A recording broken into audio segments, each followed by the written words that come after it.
Let's have a word with Pat Nevin and Alistair Bruceball. There are the vuvuzelas, the mandatory instruments, of course.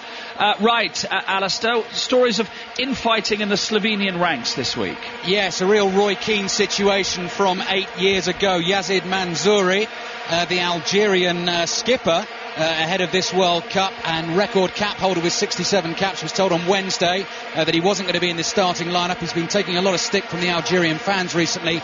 He threw a massive strop, headed back to his hotel, was packing his bags and has been persuaded to stay. The quotes we've heard from him, it's hard to accept. I've been in the side for 10 years. That's why I'm struggling with it. He's been replaced effectively by Mehdi Lasson, a young man who plays his football in Spain, who's only winning his 4th cap. So those are the problems for Algeria.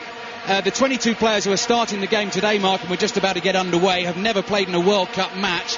We're probably expecting England to win their game last night. And now, Pat Nevin will think they have a real opportunity to do something in this group. We're just underway in the sunshine in Polokwane. Yeah, they will think. Oh, and a little mistake here at the back. Jabor is straight in for Algeria, who are in all white with green trim. We'll get the thoughts of Pat Nevin in a second. It looks like Slovenia will be able to clear with Robert Corrin, who suddenly has acres of space to run into here on this immaculately checkered dark green and light green turf. Slovenia's first attack is building up down the left-hand side. Referee is trying to play at advantage. He can't do. Slovenia win a free kick on the left.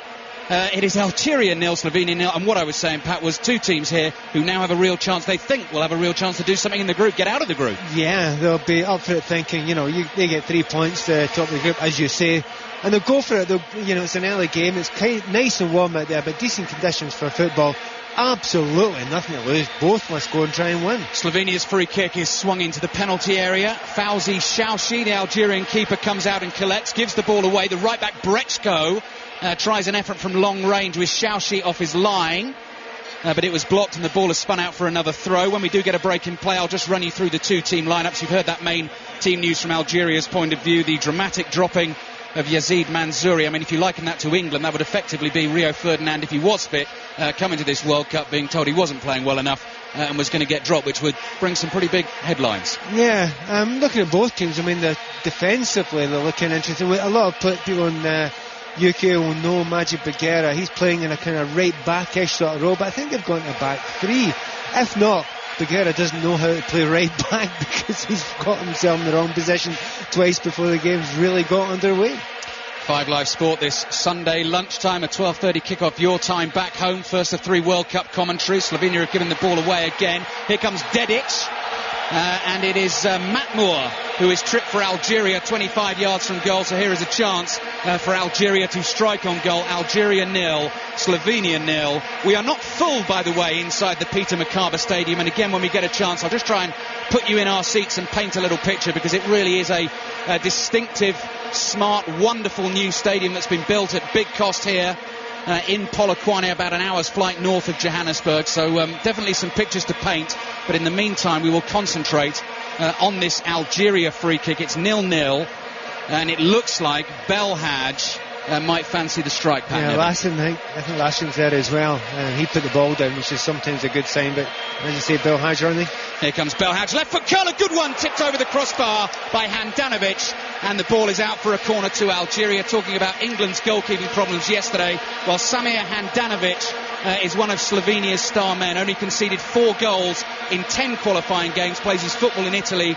Gianluigi Buffon rates him as one of the best goalkeepers in that country. Ziani curls a corner into the penalty area. Handanovic punches away, and the ball goes out for a throw-in to Algeria on the right-hand side. I know it's early days in the competition so far, but I've noticed most of the free kicks that have been set directly towards goal, they've been kind of chips. These balls are supposed to move. Leather them.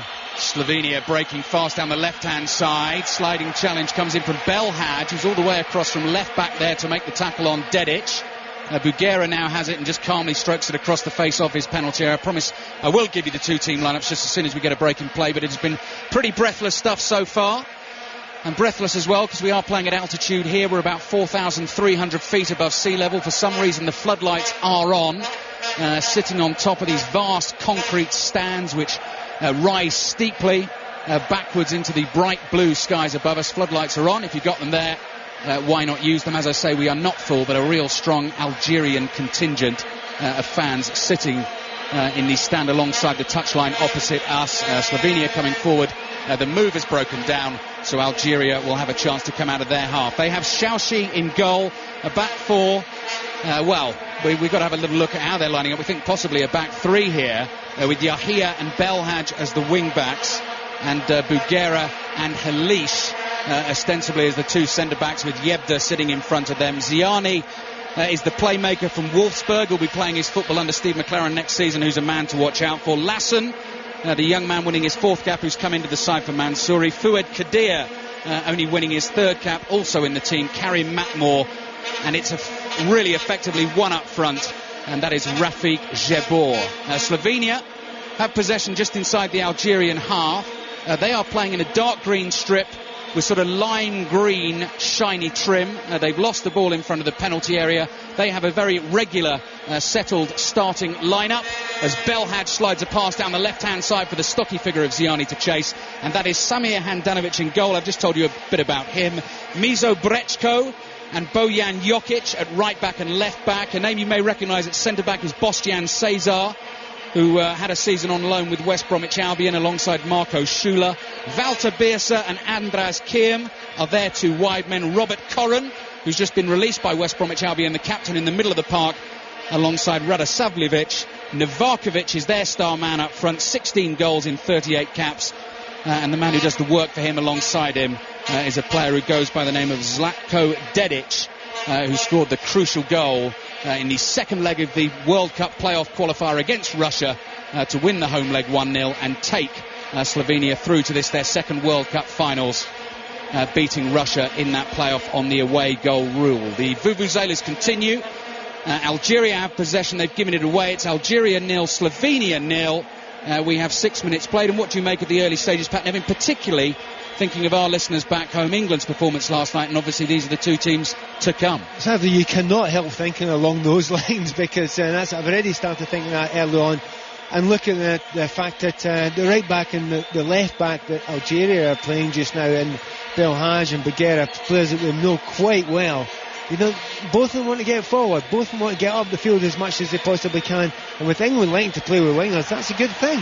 There is Algeria breaking. Jabor has got to chase the ball down the right hand side. He can't keep it in. The pass was not the best from Matmore, so the ball will go out of play for a Slovenia throw. Algeria 0, Slovenia 0. Let me describe a little bit of the Peter Macabre Stadium to you. To me, has a real feel of USA 94. It's kind of wide open. We have one big roof above our heads, but the rest of the three huge concrete stands are just open to the elements. Bright sunshine shining down. The goal nets are tied extremely tightly, pulled taut at the back, which also reminds me of USA 94. And the stadium has been designed apparently upon the basis of a local revered tree called the baobab tree. I went to visit apparently the largest one known to man yesterday, so big, about 50 metres in circumference, they'd actually built a bar inside. So we had a cold beer inside a tree, and the way the stadiums try to represent that, you've got these big sort of concrete circular pillars in each corner of the stands that the fans will walk up like an exit to a car park, trying to get to their seats, and then little white metalwork sitting on the top of those to represent the branches of the tree. It's known as an upside down tree because the branches are very spindly, and so it actually looks like the roots are poking out of the top. And the other thing I'd say about the stadium, actually, Pat, when it was completely empty when we arrived, very cleverly, the seats are all kind of sort of orange, red, grey, which kind of represents the dusty landscape that we can see beyond and the hills, and it actually looks like hills inside the seats. In size, it's very incongruous with the surroundings, but in actual fact, it's made to look as part of it because of the colour scheme that's used in. And also, I would like to let the listeners know you did travel 100 kilometres to see a tree, not the bar inside it. Cross in from the right hand side for Slovenia is not touched by anyone else. It was Kiem with the cross, so the ball has gone behind for a goal kick. Algeria 0, Slovenia 0. 8.5 minutes have flown by. They've kind of matched up to each other now. They went kind of 4-4-2, and I can see Algeria trying to change it, trying to adapt it a little bit, because I notice that Kadir usually adapts and changes the game. Sometimes plays less, sometimes plays behind the front two. So they're trying to be a little bit adaptable just now, but basically both of them are playing 4-4-2s. Our referee's just given a shrill blast of the whistle. There was a replacement for this game, Carlos Batres from Guatemala. Chile's Pablo Pozo has gone down injured recently.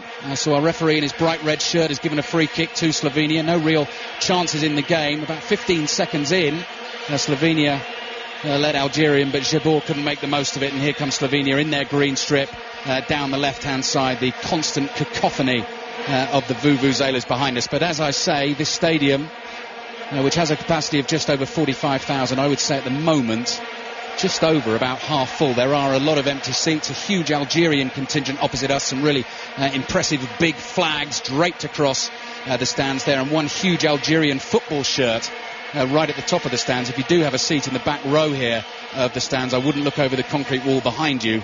It is a long, long way down. 10 minutes played, Algeria 0, Slovenia 0. A win for either team in this game would take them ahead of England and USA and put them on top of Group C. Algeria at the moment casually just passing the ball around on the edge of their penalty area. This is Rafik Halish, one of only 2 players in the team actually to be born and raised in Algeria. The coach Rabah Sadan went on a real sort of scouring of Europe in the last few months, looking for new players because he felt Algeria were going to struggle at this World Cup, and plenty of these players actually born and raised in France, and some even representing France at an early age, and have now switched allegiance. Algeria trying to attack down the right-hand side. Kadir is putting pressure on here. Jokic on the left back. He's fouled Jokic apparently. The linesman was right there, raised his flag. Slovenia get the free kick. 0-0, 10 minutes played, and here's Pat Nevin. I think because the assistant referee was standing right beside the player there, he was desperate to get involved. He's like a player. He wants his first touch, he wants his first decision. Very noticeable early on, a few balls being overplayed, passes being overplayed, played slightly too long. Is that because of nervousness? Is that because of the ball? Is that because of the altitude? Or possibly all three? Now then, here's a little chance for Slovenia to break, and Dedic is going to try and release Novakovic, who had to hold his run and then go again and played the pass. And the keeper, Schauschi, it's an easy catch for him. It's too long again. It's just it's just a yard or two played in front. It's difficult to know what the reason for that is just now, but time and again, when the final ball's been played, even if it's a ball wide to a wide player, a winger, out on the side, it's been played 2 or 3 yards in front and has gone out for a throw-in. Algeria again in possession inside their half. Algeria 0, Slovenia 0. Ziani, the key playmaker I was telling you about, who's got red stripes on his boots and the peroxide hair, is starting wide on the left-hand side and will try and cause trouble from there. Throw-in comes towards the striker Jabor, who's a big, powerful figure with the shaven head. He breaks through, but the ball is hacked away and it comes back to Schauschi. Should just say as well, the goalkeeper Fauzi Schauschi and Nadir Belhaj only fairly recently cleared to play in this game. It looked like they were going to be suspended at the start of the World Cup, both sent off in a crazy Africa Cup of Nations semi-final against Egypt, which Algeria lost by 4-0. But the African Football Federation called an amnesty on the cards shown in that tournament, which cleared them both to play, and Belhaj in particular is an extremely important figure for Algeria down the left-hand side. He's trying to get forward as much as he possibly can just now, but I think you have to take things into consideration, and the pressure that was on that game between Egypt and Algeria was probably more than there is in this game, and this is a World Cup, a real one. But so far I think the teams are, they're lively, they're pressing about, they're passing about as much as they can, but no real changes. The one guy that's jumped out for me so far is maybe Jabeur. I think he looks pretty quick up there as a centre forward. He'll be a test for England, and then both centre backs, whoever is chosen in the night. And what a great example a few seconds ago there. Hassan Yebda trying to hit a 40-yard crossfield pass, misjudged it by about 20 yards, absolutely screamed the ball into the stands. I think that is much more likely to be less so the ball and just this altitude. The ball skims, it zips through the air much quicker. Good strong challenge from Ziani, tries to keep the ball in on the left hand side just inside his half. Goalless at the Peter Macabre Stadium. Algeria 0, Slovenia 0. 2 commentaries to come this afternoon on 5 Live, come from Group D. England, of course, if they make it through the group, will meet someone from that group. 3 o'clock kick-off your time, Serbia against Ghana in Pretoria, with Alan Green, Nigel Adderley and Graham Taylor. We'll be speaking to Graham Taylor at half-time and getting his considered view on what happened with England last night. And then 7:30 this evening, Germany get into action against Australia in Durban. Robbie Savage will be our summariser alongside John Murray and Conor McNamara. In between those 2 games, we've got commentary on the Canadian Grand Prix this afternoon. Almost 14 minutes played. Vuvuzela's still blaring. Yet to see a real chance in the game. Algeria 0.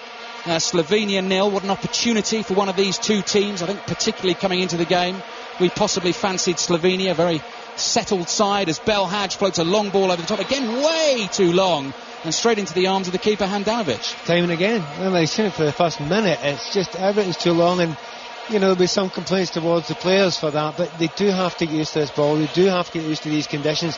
People think it's an excuse, but let me tell you, I remember playing the first time at altitude. It was in Mexico City, and I was having shots from 35 yards, and that tells you how easy it was to hit. Robert Corran tries to hit one from 35 yards here in his bright orange boots. The ball is blocked by Halish, just getting a little bit more of a handle on Algeria's lineup, which looks like the three centre-backs of Bougherra, Halish and Yahia. It's only because Bougherra doesn't really know how to play right full-back, and he's over-covering. And what it's doing is it's dragging his midfielder back, and I think it's Kadir in it who's getting dragged much further and ending up playing as a right-back himself. That's quite typical of... and Bougherra's strange, though, because he would prefer to play where he is right now, on the right wing. You were telling me over breakfast this morning about Bougherra's crazy runs forward. He's going to try and curl a cross in from the right wing. It's low and it's blocked away by Slovenia. Algeria 0, Slovenia 0 in Group C. Slovenia have possession in their dark green shirts with this lime green trim, trying to play it out of a small space down the left-hand side.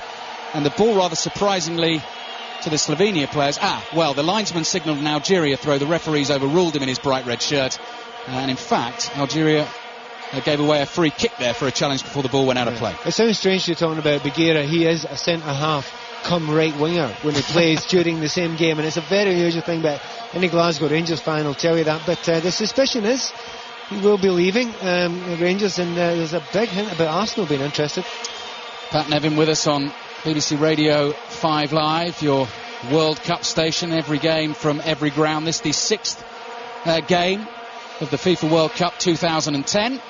And here's Bougherra, who's trying to hit a David Beckham style pass, and it's absolutely awful. He's dragged it across the pitch, and it's given Slovenia a chance to come on the counter. It's Radosavljevic in the middle of the park, who strokes a pass out wise to Andras Kim, who's suddenly breaking in from the right hand side. Little ball, trying to play the 1-2 here with Novakovic. Gets it back, Kim, force wide, good ball in. Xiaoxi makes a clean catch, the Algerian keeper, who is playing in the tracksuit trousers. Apparently it's what he likes to do. I've got to say, from my mind, Pat, and I know he's far used to warmer temperatures than I am, I think I'd be a little bit roasty. It may be a little bit warm, and he's just made a mistake. He tries to bounce the ball there, and it hit off his foot. It made him look silly. Long clearance from Xiaoxi, goes all the way through to Jabeur. Tried to get a header on it, and the ball's gone straight behind for a goal kick. That's the tactic, isn't it? They're trying to get Jabeur. He's obviously quick. He's got a bit of pace, power about him as well. Physical, doesn't look as if he's lacking in confidence, but he's got pace. And that's 4 or 5 times he's trying to get in behind, and it's working against him that these balls have been overhit. 17 minutes played. Algeria 0, Slovenia 0. Game in England's Group C. England and USA drawing 1-1 last night. Slovenia have possession here with Radosavljevic, who kind of does the dirty work, shall we say, for Robert Corran, who of course hasn't featured all that much for West Bromwich Albion this season, has now been released, but is a different figure for his national team. He's the captain. The inspiration in midfield behind Novakovic. Here's Radosavljevic. He's given the ball away to Hassan Yebda, who I certainly haven't seen him for a while. He's had a lot of injuries towards the end of the season, but the hair is bright blonde, and I don't remember that. He's got real bright peroxide hair. Long ball down the right hand side for Jabeur to chase. Takes a huge big bounce away from him, and the ball drifts behind for a goal kick. How many times is that now? Maybe they've hit that ball 4 or 5 times long, trying to get. They obviously know that Jabeur's got plenty of pace. That time I thought it was actually perfectly positioned. I think they're going to have to put backspin in it. If they put a little bit of backspin in it, they may well be able to catch it. But at some point, I'm sure that in this game he'll get through and goal, because he's constantly playing in the shoulder. Walter Birsa, another man playing in bright orange boots, wide left for Slovenia, who've rather hurried the pass away there, Dedic, in his yellow boots. And here's Ziani, who's got a sort of rolling, loping style run, low to the ground though. Ball in towards the far post, just a little bit overhit. Matt Moore slightly misjudged it and holds his head in his hands because he realises it could have been an opportunity. Gone behind for another goal kick, and it still remains 0-0. And I was told, Pat, and I haven't seen him yet so far today, and I've been looking on the TV screen as well, that Zinedine Zidane may well be honouring us with his presence this afternoon. Of course, his parents emigrated from Algeria to France. and so never did play for Algeria. And it is a big thing, as we were saying early on. A lot of the Algerians have played for France at a younger level. And cross into the Algerian penalty area, I think got a brush off Halish's head. He felt he had to get a touch on that, he did, and the ball has gone out for a Slovenia throw just short of the corner flag as they attack from left to right as we look at it from our commentary position behind the dugouts in this first half. So they got a throw in about 2 or 3 yards short of that corner flag. A sort of small pocket of Slovenian supporters away to our left-hand side. Crossing to the Algerian penalty area comes from Kim. It's blocked by Yahia, the captain, who clears upfield. The ball really is bouncing hard and high off this surface. Jabor claims he was pushed. He couldn't control it. I was speaking to someone back in our bar where we were watching the England game last night, who was telling me that this pitch, alongside the Cape Town pitch, has been voted as #1 surface in the tournament. Playing surface is supposed to be very, very good. Players suggest that, or FIFA suggests that. Really, man who had too much beer suggested that and was quite proud of the Polokwane pitch. It makes a big difference to me who actually suggests it. FIFA might turn out and say it's nice and green and it looks pretty. It's how it plays, and so far it's playing like a playground, which is not a good thing. Algeria 0, Slovenia 0, and a set piece for Algeria to defend. Beersa with his left foot swings it in straight towards the keeper, who had an easy catch there and punches with 2 fists high up in the air, only as far as the edge of his box. Beersa again with a little touch, trying to get past Ziani, but the barrel-chested Algerian blocks him and knocks the ball out for a throw. But Slovenia just enjoying a little period of pressure here. Yeah, a little bit more. No player for the Algerians really has stood out just now. For the Slovenians has stood out. Now Dedic was trying to get on the end of that ball, and Algeria thought he might be offside. In the end, it spun away to Belhaj, who just gives it a long volley forward. Ball does seem to be travelling a long way through the air. I know we keep mentioning this, but it's just even noticeable in a routine clearance. And it's all the things taken together that's the problem. It is the altitude, it's the hard pitch. It's the ball being, we always say it's light, but it's just the way it moves through the air. All these things together. You know, it's another thing, I haven't talked to you much about it yet, but when the ball's played strongly into a player's feet, watch how many times it bounces off the boot. Now, you say, well, that's bad technique. I'll tell you what, we mentioned Zidane before. Some of these balls he couldn't control. It's a real problem, and you know, someone designs a ball, someone designs the pitches, someone decides to play the game at high altitude. It can spoil it for a period of the game, but they'll get used to it, the players. They certainly will. Another opportunity for Slovenia.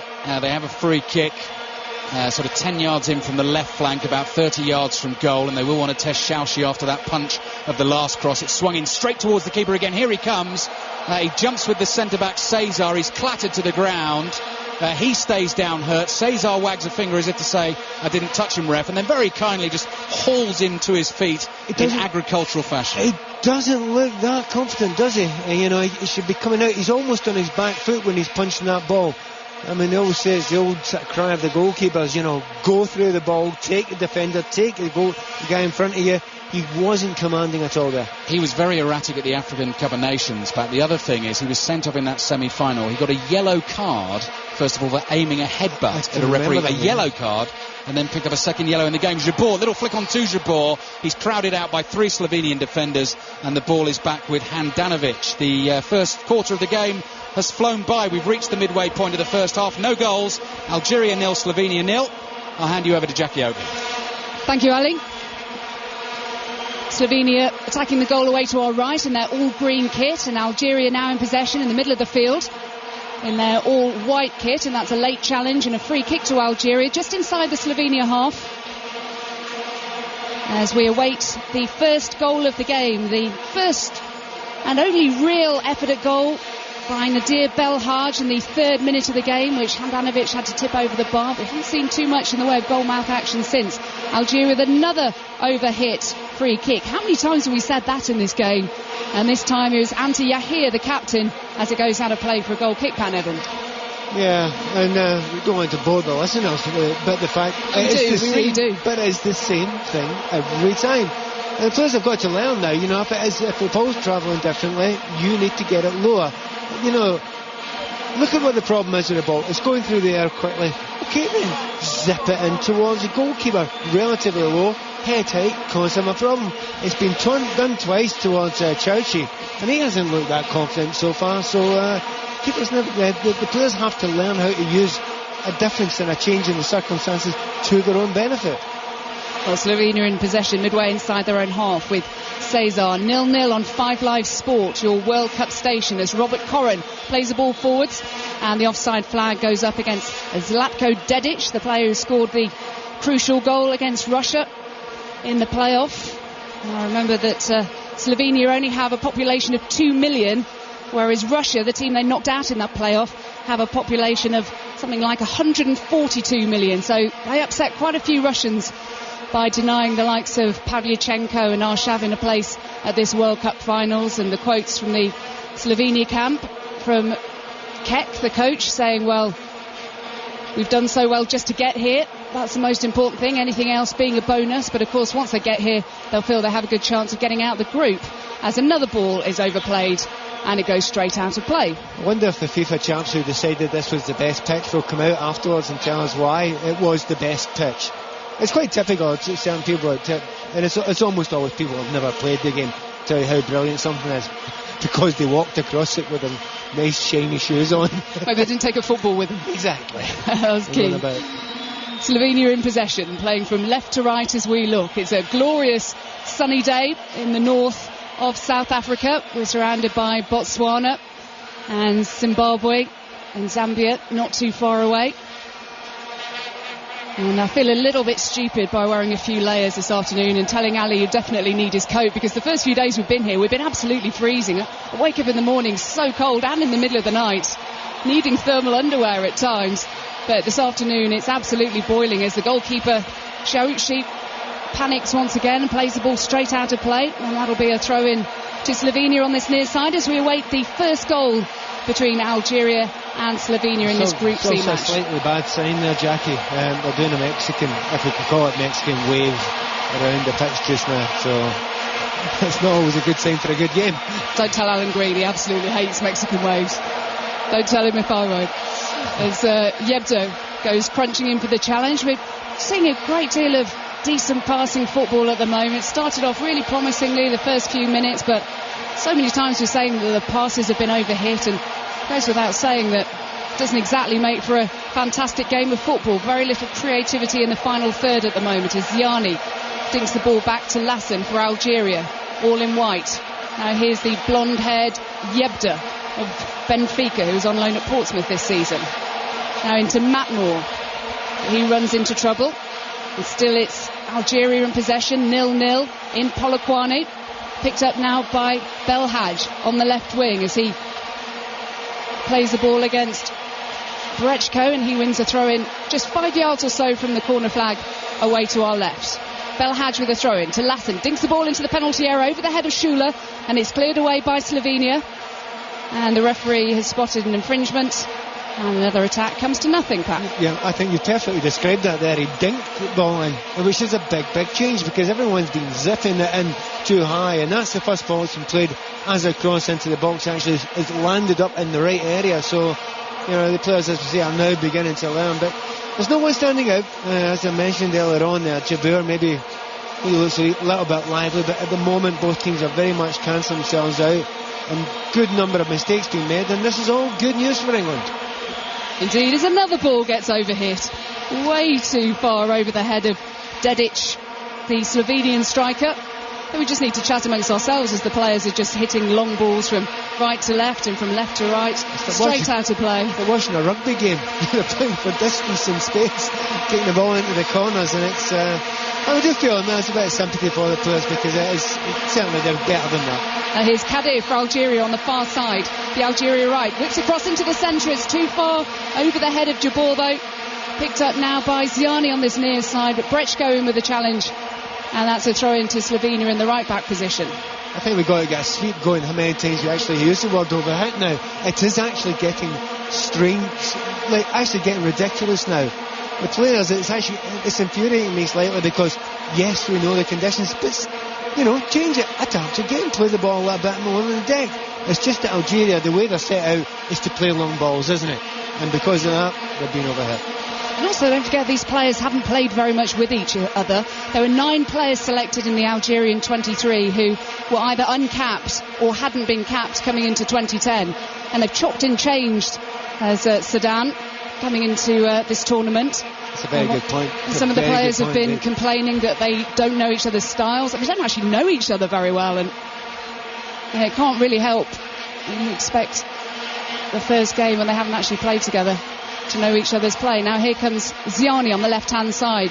Plays the ball off the outside of the right boot. It's cleared away, though, by Slovenia as Shula looks to flick it away, and it comes off Ziani, didn't it? Well, it's been given as a throw-in to Algeria. It looked as though it may have come off Ziani, but he's to take the throw-in for Algeria on this near side. Still 0-0 on 5 Live Sport in Polokwane, with a constant sound of the vuvuzelas in the background.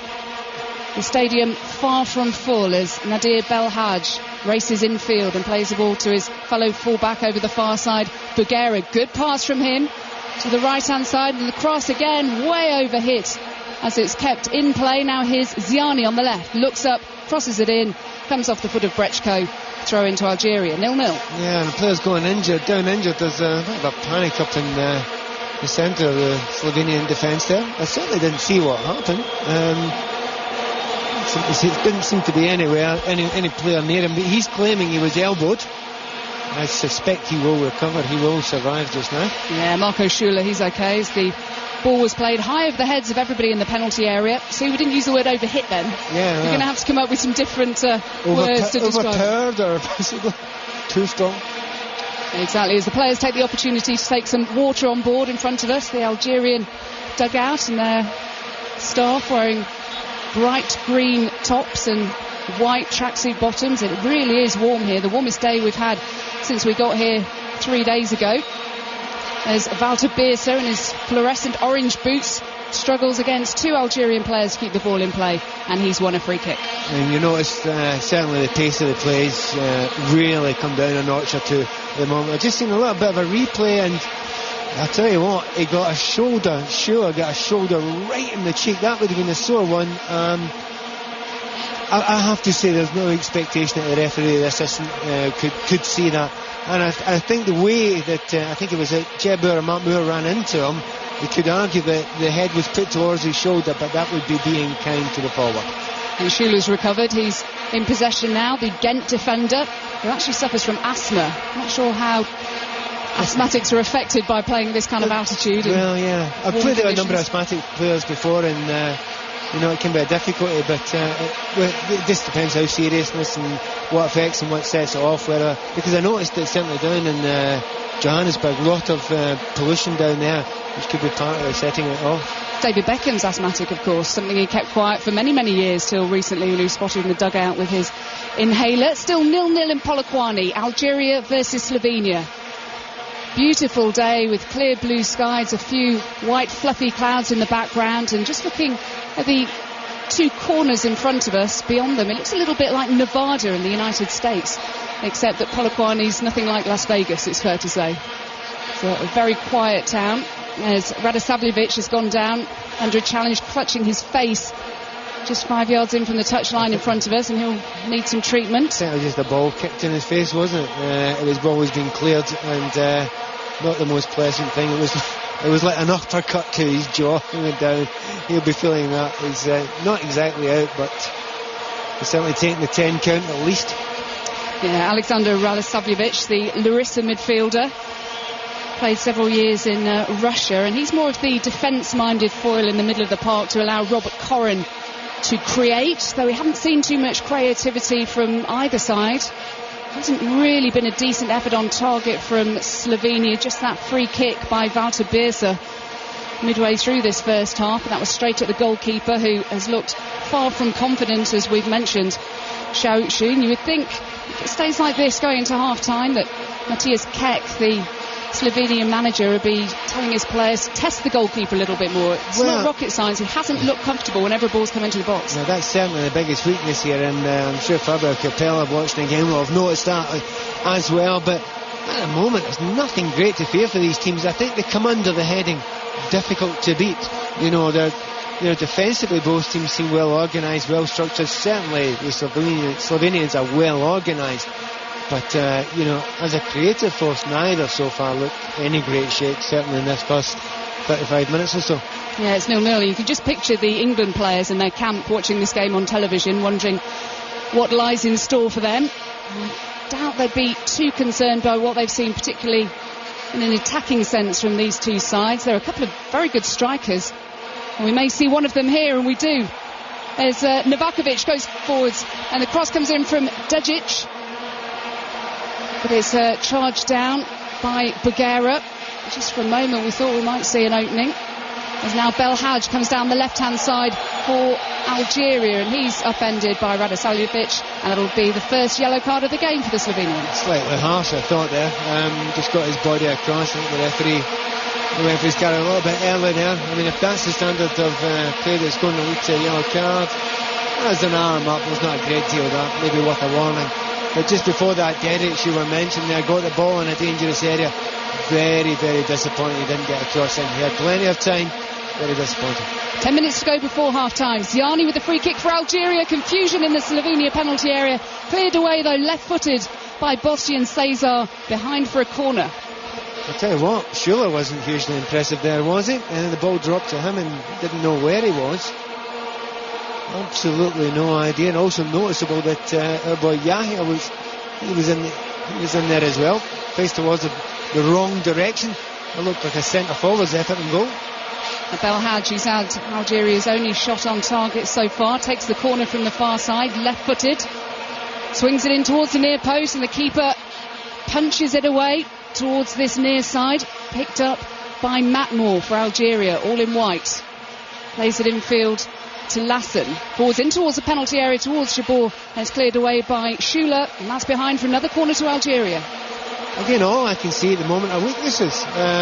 Certainly when decent balls are played in towards the centre of that Slovenian defence, I don't think they look organised. I don't think they look as if they know each other. Ziani with the corner from this near left-hand side towards the far post, only just wide of the right-hand post. That's the closest they've come so far, and it was Rafik Halish, the centre-half, up for the back, puts his hands to his face. He knows he should have guided it on target at least. Well, let me explain what I was trying to say there.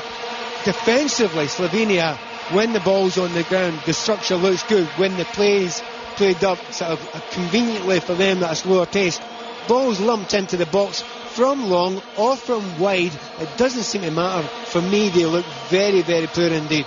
The words Peter and Crouch immediately come to mind. That's the voice of Pat Nevin with us on 5 Live Sport, with 8.5 minutes to go before half-time in Polokwane in the north of South Africa. It's about a 3-hour drive or so if you want to take the scenic route. Just took us just less than an hour to fly here from Joburg. As Brechko, the Slovenian right-back, takes a throw-in midway inside the Algeria half into Birsa. Falls to the feet of Radosavljevic, swings across in towards the danger area. As Kiam's there, but it's hooked away over the far side, up over the halfway line. Now to Jabor, who we've not seen a great deal of. He hasn't had much service from the Algerian midfield as he plays the ball forwards to Matmore, and instead of allowing the play to continue, which is what Matmore wanted, the referee's given a free kick. I will say that the thing about Jabor, though, he still looks the most dangerous even with little involvement. You're right, he's not getting good enough service. That's the problem for him. But I wouldn't leave him alone for a second, not with his pace. Here's Belhaj, who's featured prominently for Algeria. Does well, skips away from a couple of challenges, looks to try and cross the ball back, but as he cuts it back, he comes up against a very strong right back in Brechko. And Slovenia clear, and that'll be a throw-in on this near side. He looks quite a strong physical character, does Brechko. Yeah, certainly Belhaj had a little bit of a go there. I mean, ghosted very quickly past a couple of players, but yeah, he came up against a little bit of power, but I also thought he got himself slightly off balance as well. But not a common thing for Belhaj. He's a player I like a great deal. I think he's very good in the ball as he gives it away. Now Algerian possession. Halish, who had that glorious chance just a minute ago as he headed wide of the right-hand post. He was under pressure, but he knows he should have done better. Still no goals so far in this Group C match. Remember, England to play both of these sides still. Algeria midway inside the Slovenia half, attacking the goal away to our left. Lovely floated pass by Lassen, left-footed over to the far side, but the offside flag has gone up. And we talked about only 2 of this Algeria starting lineup actually being born in Algeria. Well, Lassen, the Algerian number 8, hadn't even been to Algeria when he was first asked to play for the country, and he said he wasn't too sure about it when he spoke to the coach because he was worried about not being accepted by his teammates. I suppose that's quite a common thing that can happen, you know, and there's lots of countries that happens like that, but there are so many players that, and obviously the Algerian diaspora in France is rather large, you know, so it's something that they're used to over the years. There's a sort of flow back and forth, and there's been, you know, big political understandings between the club and misunderstandings between the countries over the years as well. Yes, and the Algerian coach, Sadan, has changed what they used to do, which is mainly pick Algerian-born players, and now he's cast his net further afield, rather like the Republic of Ireland did, and still continues to do, as Beersa now on this right-hand side plays the ball forwards to Brechko, who misses out to Belhaj, who races forwards into the space created by Brechko's foray forwards, as Belhaj looks up and he has 2 or 3 white-shirted Algerian players. Now is Matmore, edge of the penalty area, shoots over the bar. It wasn't a bad effort, good break there, only one player up front, slight change in the system there for Algeria just now. They have gone to that 3 central centre backs, so it's a, you know, 5, you know, Belhaj plays in the left back sort of area. They've got kind of left wing back and a right wing back with 3 centre backs as well, but it means that they have to break at pace. They did on that occasion, and very unlucky. That was a good shot by Matmore, but slightly off balance as he shot. Too many efforts on target. The 2 that spring to mind, the early one in the 3rd minute from Belhaj from the free kick, as Koren plays the ball forwards, and that's behind by Kadir for a corner to Slovenia. Now it'll be interesting to see how the goalkeeper Chauchi deals with this. He hasn't looked too comfortable. That's a polite way of putting it, Jackie. He's looked absolutely hopeless for me, I think. I just don't think he looks big enough and powerful enough. He goes and tries to punch, I was going to say most things, but so far it has been everything. Let's see if he does the same here. Let's see what Kiem does with a corner from the far side. The Slovenian left. He curls it right-footed into the danger areas. The goalkeeper falls over as he was jogging backwards. It's gone behind for a goal kick. It's every single time that the ball has been played into his area, he has shouted for a free kick. He's not been worrying about getting the ball. He said he's been injured, attacked, punched, kneed, everything, even when there's nobody near him. This goalkeeper has to think about going and attacking the ball and collecting the ball rather than trying to collect free kicks. Well, they don't really have an embarrassment of riches, Algeria, to choose from in the goalkeeping department. I know, being English, we don't really have too much room for manoeuvre on that one today, so we'll be careful what we say, but neither of the goalkeepers have been in particularly good form, as now Algeria in possession with Matt Moore. Had that chance just a moment ago, but played it over the bar. Back to the blonde-haired Yebda, who made his name in England by scoring a goal at Molineux last season in the 8th game of Portsmouth's season, when they hadn't got a single point to their name before that, as Belhaj miscontrols the ball, bobbles off his foot and goes out of play. Once again, it's players losing control. It will infuriate a lot of people watching the World Cup, the top standard of world football, and so many miscontrols. Will it frustrate teams like Czech Republic, who haven't made it? Although they finished 4 points behind. There's a chance for Slovenia, a wonderful strike out of nothing, 25 yards out from Walter Beersa, and this time it's a good save by the goalkeeper Chauchi.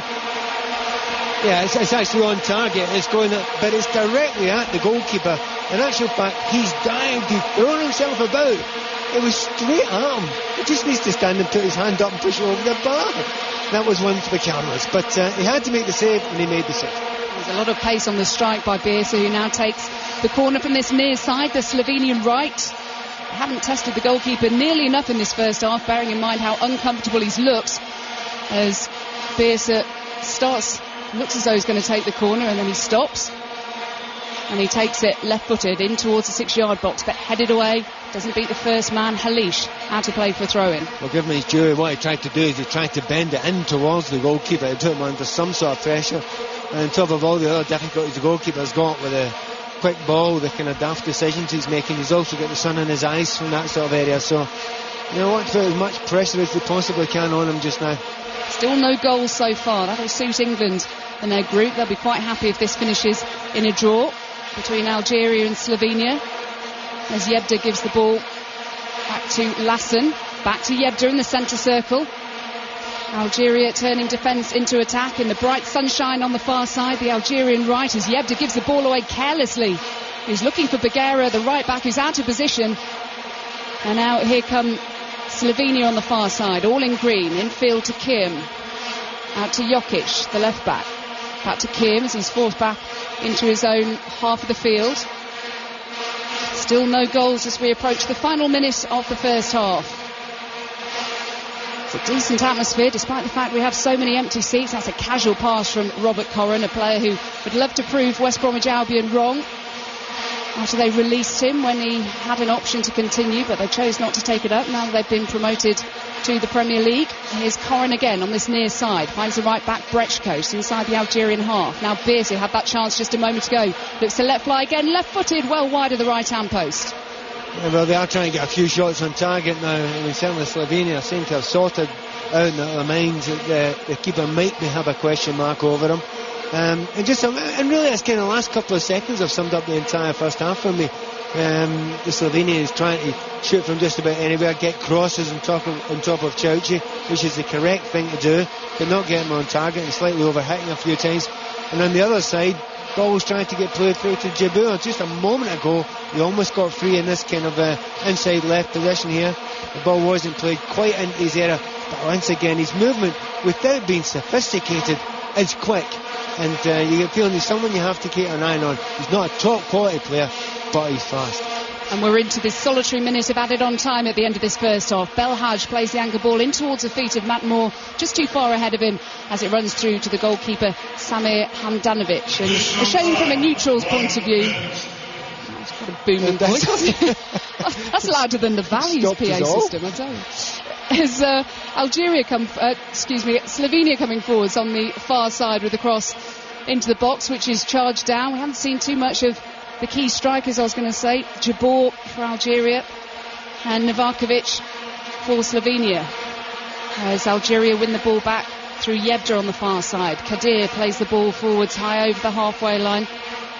Flicked back over the halfway line by Cesar. And looks as though this first half is going to peter out with no goals in this Group C match. And so far as the final with the half-time whistle is about to blow and is blown, Pat Nevin, you would think that England watching this, and probably the United States as well, aren't too concerned by what they've seen. They almost couldn't be happier. It couldn't have gone better for England. No goals for a kick-off. No one's getting their confidence up just now. Both teams, as we said at the start, overhitting balls, missing controlling balls. Not absolutely awful, it has to be said. However, looking at defensively, I think there are big weaknesses in both sets of defences. Certainly weaknesses that England have got the quality of players who certainly to take advantage of just now. So at the moment, 0-0, not a fantastic game. And England sitting and watching in the hotels, fans sitting and watching at home, and people sitting listening to radios thinking, hey, we were worried last night, shouldn't be worried now. So Mark, that's something to cheer up Rob Green and his teammates as we watch. Half-time, Algeria 0, Slovenia 0. Pat, this game seems to be following the pattern of quite a few that we've seen at this World Cup already, which is overhit passes and both sides having to take a breather for sort of 15 minutes in the middle of a half. Yeah, well, we noticed at the pace, it was the excitement. You know, it's first game. For every one of the players that we have seen so far, it's their first game at the World Cup this time round. So it's a bit excitable early on, 15-20 minutes, zooming into it. And then you suddenly realise you have to take a breath at some point. Absolutely the case. This is the first game I've been at live for 5 Live in this one. I'm really taken aback by the fact that the players have not got the ball yet. They are overhitting the ball constantly. They're not controlling it well because it's zipping through the air. That may well only be the case at games that are being played at altitude. Also, you have to remember the pitches will be rock hard. They might be good, they might be flat, but they are rock hard. So everything, the players will have to get used to it. Hey, hopefully for most of them, most of the ones that we care about, they'll have a month to get used to it. And Peter Crouch, as you said, will be rubbing his hands at some of the defending that you've seen. Oh, absolutely, 100%, and certainly again, both teams. And the fact that if you get crosses in here, neither goalkeepers impressed me hugely. Chauci, for me, is an imposter, the Algerian goalkeeper. He's not a goalkeeper at all. Everything that puts in, he's diving out of the way, trying to make himself look better than he actually is. He's never a goalkeeper in a million years for mine. He'll make the odd good save because he looks quite agile, but the bread and butter things, no, hasn't got it for me. England have got to put him under pressure, preferably in the air. Peter Crouch, I think, number one. I think he's first pick against Algeria. And looking at the back defensively for the Slovenians just now, I'll try that again, the Slovenians just now, Shula particularly and Cesar on the ground, nice tippy-tappy stuff. They're okay, they're good players, they read it well. Anything played long and high, zipped into the box, they're looking at each other to attack the ball. They don't look to me as if either of them wants to be the one to attack the ball. And once again, and it's not been a cliche about English football, but it's certainly something that England have got players who actually can make use of that with the wingers and with the good strikers. Now we return to Polokwane for the second half of Slovenia against Algeria. We've just seen Zinedine Zidane take his seat in a corporate box for the second half of this. What a week he's had. He's played up front with Mike Myers earlier on in that Soccer Aid game, and now he's alongside Alistair Bruce-Ball, Pat Nevin and Jackie Oatley. Ali? Yeah, not quite sitting next to us, Mark. I was actually just watching some TV pictures of him at half-time, and he was in a slightly different seat, but was getting so much attention from the Algerian fans who were desperate to get the pictures with him on their mobile phones and get the autographs, that he's actually clambered back a few rows into that seat in front of the corporate box in the bright sunshine here at Polokwane. Second half is just underway. Another little bit of French star spotting we've been doing at half-time. A few rows back from us, I'm sure doing some work for television, is the Arsenal manager Arsene Wenger, and Pat Nevin in the first half, of course, mentioning that Majid Bouguera could be a possible target for Arsenal this summer from Rangers. 20 seconds gone in the second half. Algeria 0, Slovenia 0. Best chance of the first half went to the Algerian centre-back Rafik Halish. Just watching the replays at half-time, it was actually a better chance even than I thought at the time. A sort of free header from 6 yards out that he directed downwards and wide. It suits England perfectly at the moment in terms of scoreline. Pat Nevin, they want to draw, they'd love it to be 0-0. And as we said at the end of the first half as well, in terms of threatening these two defences when England play them, and they play, of course, Algeria next in Cape Town on Friday, there's some damage that could be done. Yeah, I mean, if a coach is watching a game, what you're looking for his weaknesses. You look for a team's strengths, but most of the time you think, where's the weakness? Where can we hurt them? Where can we damage them? And it's not difficult to see. I can see weaknesses throughout. I mean, I'm not saying these teams are dreadful, but they're not of a standard that should stop England. Well, not that what we've seen in the first 45 minutes anyway. There might be adaptations in the second half, and certainly one or two players can play a little bit better, but I think the players that I was expecting to be the best players have turned out to be the best players, and certainly I don't think there's been any problem with Bouguera. He's played well. I think Belhadji's looked classy on the ball. But up front, for me, Jabeur, he's a danger just purely because of his pace. So that's for the Algerian side. Other than that, from the Slovenian side, they're just hard working at the moment. Here are Algeria with Matt Moore, one of their wide men. Ziani, the other wide man's coming to the middle of the park. He's the man we were all told to watch before the game. Hasn't been a regular starter for Wolfsburg this season, but is the key playmaker for Algeria. Algeria 0, Slovenia 0. Matt Moore again. Algeria, I guess, in terms of chances, have had the better ones inside the first half. They've slowed it down a little bit now. They're inside the Slovenia half. The pitch is half shaded by the big roof above us, cutting the pitch right down the middle as the ball is played weakly out by Algeria for a Slovenia goal kick. So let's just remind you the two team lineups while I can. Algeria have Shaushi in goal, who really does look very vulnerable to balls swinging in from either flank. Majid Bouguera effectively playing right back, Belhadj left back, Yahia and Halish the centre backs.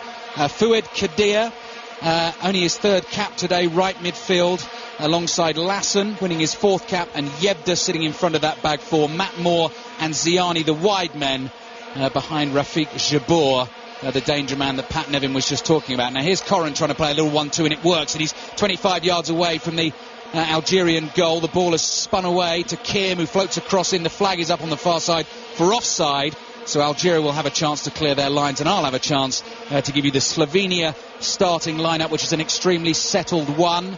Have won 6 of their last 7 games ahead of this World Cup since losing to England back in September at Wembley. Handanovic in goal, Brechko right back, Jokic left back, Boštjan Cesar and Marko Šuler the two centre backs. Got to say that back four's looked a little bit iffy under pressure in this game. Birsa and Kim are the wide men, Corrin and Radosavljevic, who has the only yellow card in the middle, with Novakovic and Dedic, the two strikers up front. Here are Algeria with Kadir, who's had to do a lot of covering for Bouguera at right back, and I think would prefer to play a little bit further forward. Well, he is wide right at the moment. The ball's with Yebda, who miscontrolled. It's worked out for Algeria. They're in white with green trim, playing from left to right in this second half. Here's Matt Moore, just toe poking a little ball in towards Kadir, who's got a defender right on his back. He's twisting and turning, trying to get away. Algeria with a little bit of triangular passing have eventually lost it. Halish slides in and clears the ball, but Slovenia have it inside their half. Lovely turn from Birsa, gives the ball away. Again, it bounces hard and high off the surface, and Kadir struggled to control. He did so. Crosses in, chested down by Jabor. It's forced him wide. The ball will go behind for a goal kick, and it's another big factor if people have just tuned in back home listening to 5 Live, Pat Nevin. The pitch here, the bounce, the ball flying through the air. Perfect description from you in the first half. Like playing on a hard tennis court. Playground. It's concrete, it's rock hard. Players are finding it difficult. And once again, that was the best ball that's been played into Jabeur so far in the game. I do like him, I must admit. I don't think he's the most technical player I've ever seen. I don't think his touch is the best I've ever seen. But he's working his socks off. He's got lots of pace. And he's actually made 1 or 2 pretty intelligent runs behind the defence. He's a player who will get chances, whether he'll score goals. We've not had time to see if he's a finisher at this level yet. But I'll tell you what, he will be a danger. Koran with the ball. Jokic, the left back for Slovenia, dinking one into the edge of the penalty area, which Algeria have managed to get away, and suddenly they're move forward, builds momentum. Belhaj, who must be one of the quickest players on the team, has made a good 60 yards down the left-hand side in his white boots, and the drone of the Vuvu sailors, like a massive swarm of bees, rises as Ziani hits a shot across goal, but it's easily watched by Handanovic, and it flies harmlessly behind for a goal kick. We are in the Peter Macabre Stadium. If you have just tuned into us on 5 Live Sport this Sunday afternoon in Polokwane, about an hour's flight north of Johannesburg. Bright sunshine. The stadium pretty open to the elements, but the elements are lovely this afternoon. I'd say yellow actually is the main colour. The South African shirt, which features all around the ground, but a huge section of green and white. The Algerian fans sitting directly opposite us, alongside one of the touchlines here, and in front of those fans, Ziani chest down and gets the ball back into midfield. Slovenia intercept. I think they're going to go back to their keeper here. Shula heads back to Handanovic, who's put a baseball cap on in this second half because of the sunshine. And Pat, we've got a substitution coming. You're just trying to point out to me there. Yeah, I think Slovenia looks as if they're going to make a change, and for me, I think it's going to be Ljubijankic. He will coming on. That was a good effort, that. Not bad. No, I'll give you that. Ljubijankic, I'll give you 8 out of 10 for that. He's going to be coming on now, and if I understand correctly, he is a striker, so they've not really been creating that many chances, so something slightly different, but very strange to make it so quickly at the start of the second half. 5 minutes in. It's a like-for-like swap, and Dedic and Ljubijankic often kind of interchange in this team. They're kind of support strikers for the star man Novakovic. England fans will know Ljubijankic because he scored at Wembley in September. In the 2-1 defeat for Slovenia. So early change in the second half, 7 minutes played, Algeria 0, Slovenia 0, and we will keep repeating, of course, a scoreline that would perfectly suit England and the USA, of course, who drew 1-1 yesterday. All teams would be on 1 point, but England and the USA, of course, would have the advantage of having scored a goal each. If teams are level on points at the end of the group stages, it'll be goal difference in all group matches. Then greatest number of goals scored will be the next factor, and then you go into the head-to-head records. Now here's an early touch for the substitute Ljubijankic. It was a loose one. He's managed to win the ball back with a slide tackle. He's got space on the right-hand side. He's overhit the cross, absolutely ballooned it behind the byline for a goal kick. Just look like he just got into the game and looked rusty back, didn't he? Certainly, and a bit lucky with the bounce of the ball there.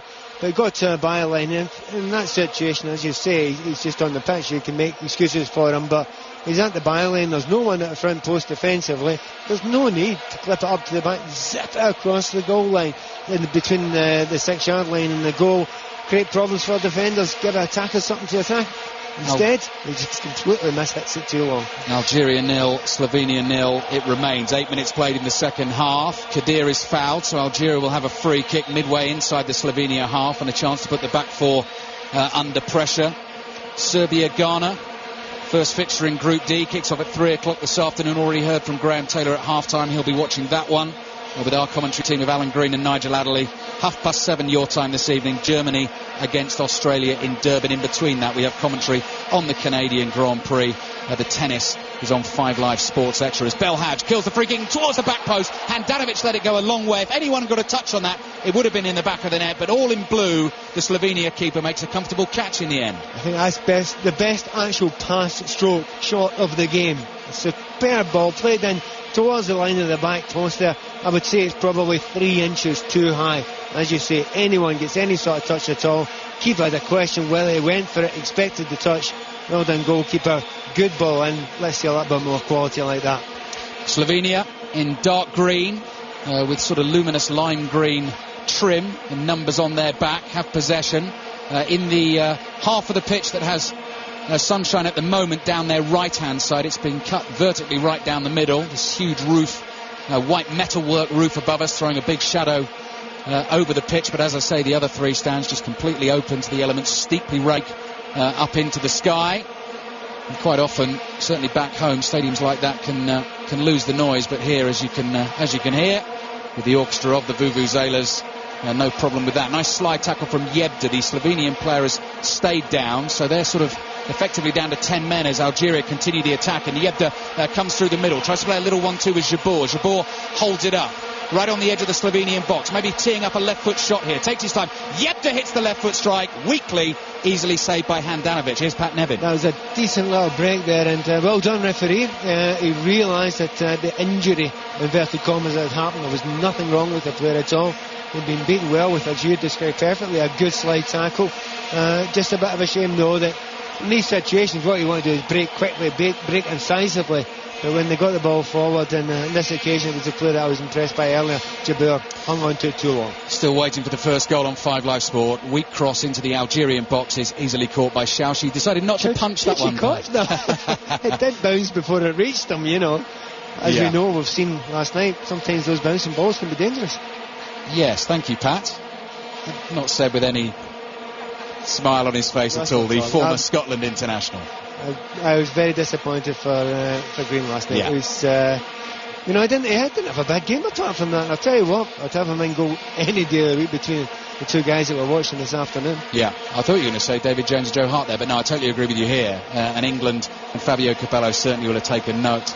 Handanovic, in fact, the Slovenian keeper, does have a very good reputation, possibly not helped by his back four this afternoon, but Xiaoxi for Algeria, I think if you're an Algerian fan, you want the ball as far away from him as possible. 11.5 minutes played, still Algeria 0, Slovenia 0. France come here on Thursday, by the way. 4 games will be played in Polokwane. France, Mexico on Thursday. The games to follow that, Argentina and Diego Maradona will be in town, so Polokwane will love that. Argentina against Greece, and then a couple of days after that, Paraguay against New Zealand. The other 2 teams in that group, of course, Italy and Slovakia, all of them yet to play. Here's Brechko, the Slovenian right back, taking on Ziani. Nice bit of skill from Brechko, but Ziani's too strong. Ziani was pulled down there, shot on goal. Xiaoxi tips it over the bar. Every time I say Xiaoxi, I think of Chachi from Happy Days. Do you remember that, Pat? I hate to admit, I do, yeah. Yes. Does he not have his own show in the end? Oh, you know that too well, don't you? But I have to admit that I know that too. By the way, I do have to ask you, Pat, this is your first visit to Africa, I know that. Have you ever been to Slovenia, and do you fancy it? No, I've never been to Slovenia, not that I'm aware of. The reason I ask you that question is because the Slovenian Tourist Board, by the way, as Algeria are about to make their first substitution of the game, and it looks like they're going to bring on a striker, Ghezal. The Slovenian Tourist Board, I don't know if you've heard this, Pat, but have said that if Slovenia reach the quarter-finals, they will give anyone 25% back of their package holidays to Slovenia. If you reach the semi-finals, 50%, and if they win the World Cup, you'll get a holiday to Slovenia for free. How about that? The entire planet could be turning up on Slovenia's doorstep. But, judging by the performance so far, it looks unlikely. Quarter-finals even looks unlikely at the moment. But Algeria 0, Slovenia 0. Change for Algeria, striker for striker. Jabor, who Pat's been talking about and has looked dangerous, has come off as, I don't know whether he's run himself to a standstill or not, but they brought on Abdelkader Ghezal, who was possibly a slight surprise omission from the starting lineup. Another of the players in this Algerian squad, born in France, has 3 international goals, plays his club football for Siena, and he will just do the job that Jabor is doing. I have to say, I think Slovenia would be delighted to see Jabor gone off, because he looked lively for me, but having said that, certainly the replacement is no slouch. Ghezal's a decent player. Well, I think the first thing he's done within 5 seconds of being on is picked up a yellow card, because Ghezal had a ball pinged into him there, couldn't control it, Schüller ran away from him, he pulled him down, and that's possibly one of the quickest yellow cards in World Cup history, because he's barely been on the field of play. It was for tugging the shirt as the defender ran away, So yellow card for Gazal. Well done, referee, got it absolutely spot on. Usually I'd say, understand it's his first game, he's walked into the World Cup, he's just trying to get to the pace of the game. Can't tuck shots like that. Algeria 0, Slovenia 0. 14 minutes have passed in the second half here. Scoreline perfectly suiting England and the USA as Ziani runs the ball out of play and behind for a goal kick. I think Ziani's got dynamite in his left boot, i.e. he's scared to kick the ball with it. He ran down the entire field there on the left hand side using his right foot, looking incapable of even trying to touch it. Never mind crossing with his left foot, he didn't even touch the ball as he was dribbling with his left foot. Strange to see him playing the left hand side. Yeah, temperatures just cooled a little in the last 5 minutes or so. I think that's possibly sitting in the shade of this roof. A little breeze blowing around the Peter Macarver Stadium as well. Slovenia have broken up play inside the Algerian half, and now here's a chance for Kim to cross from the left hand side. Gets back onto his right foot, ball into Koren. Koren's little ball into the edge of the box. Now then, Kim with the curler straight at the keeper. Xiaoxi makes the save. I tell you what, that's very poor. That's straight at the goalkeeper. It's at a nice height. It's a hand height for him. I think he's got plenty of time there. He gets the ball, breaks him in the left hand side there. He can go attack in, certainly put the ball low across the goalkeeper so he has to palm it out, and he does the thing that all keepers want, give him a head height with no pace. Belhaj picks up for Algeria on the left hand side. Ziani crosses in right footed, and it's Matmore who goes down in the box, but there'll be no foul given for that. And in fact, Jokic, the left back who has fallen on, has hurt himself, and so we may get a little break in play. That chance about 30 seconds or so ago, Pat, reminds me of watching England last night. Sean Wright-Phillips in exactly the same position, hit exactly the same shot. Absolutely, and if we're talking about the conditions are different, the balls are different, use them to your advantage. Get it low, get it hard, get it across the goalkeepers. The worst that can happen is they parry the ball out, and you've got centre forwards hopefully attacking in. Floodlights are superfluous really, but they're shining brightly on top of the concrete stand opposite us. We've got glorious blue skies above in the northern part of South Africa. Algeria 0, Slovenia 0. Serbia, Ghana to come at 3 o'clock. Germany, Australia kicks off at 7:30. Commentary on the Canadian Grand Prix. In between those two with Lewis Hamilton on pole, and the Queen's tennis final. 5 Live Sports Extra.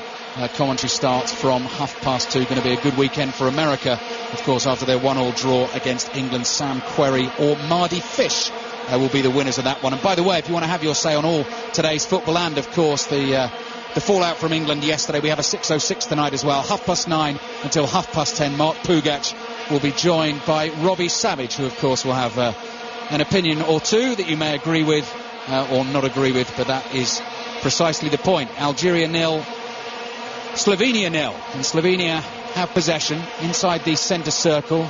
Radosavljevic looked left, looked right, couldn't quite decide where to go. Eventually rolls the ball to Birsa, who's sitting deep 40 yards from goal. Algeria in their white shirts have absolutely everyone behind the ball. Radosavljevic now just trying to slide a little pass in. Coronel hit the shot, gets underneath it, goes fizzing over the bar, and Xiaoxi, who's not a great catcher of crosses, who makes the most of shots hit straight at him, also likes a good shout at the defence when the ball goes nowhere near him there. That ball goes, that's only a 22-yard shot, and that ball's gone 6 feet, 8 feet over the crossbar. That's just very, very poor. And again, this player's not knowing the conditions. Get your head over it, get the ball down. It's going to cause the goalkeeper problems. You can get lots of pace on it. The players just haven't figured it out. They're overexcited, and they're looking for creative players at this point in time to open up a defence. We haven't seen anyone capable of that so far in this game. Koren may be one of the few that you'd expect to be able to do that.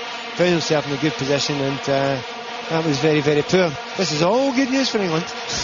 Here's Birsa. Now that's a nice little ball into the penalty. A chance to get the shot away. Really good tackle on Novakovic. Ball back in towards the penalty spot, and Algeria managed to get the ball away. For a second there, you thought Slovenia's top scorer was going to pull the trigger and give his team the lead. I think that's the best piece of play we've seen from Slovenia so far. Really quite incisive, little play back, and I just don't understand why they've not played a little bit more like that. Before the game we were suggesting who would be favourites between this game. Jackie was mentioning it as well. I think most people were suggesting that Slovenia were the favourites.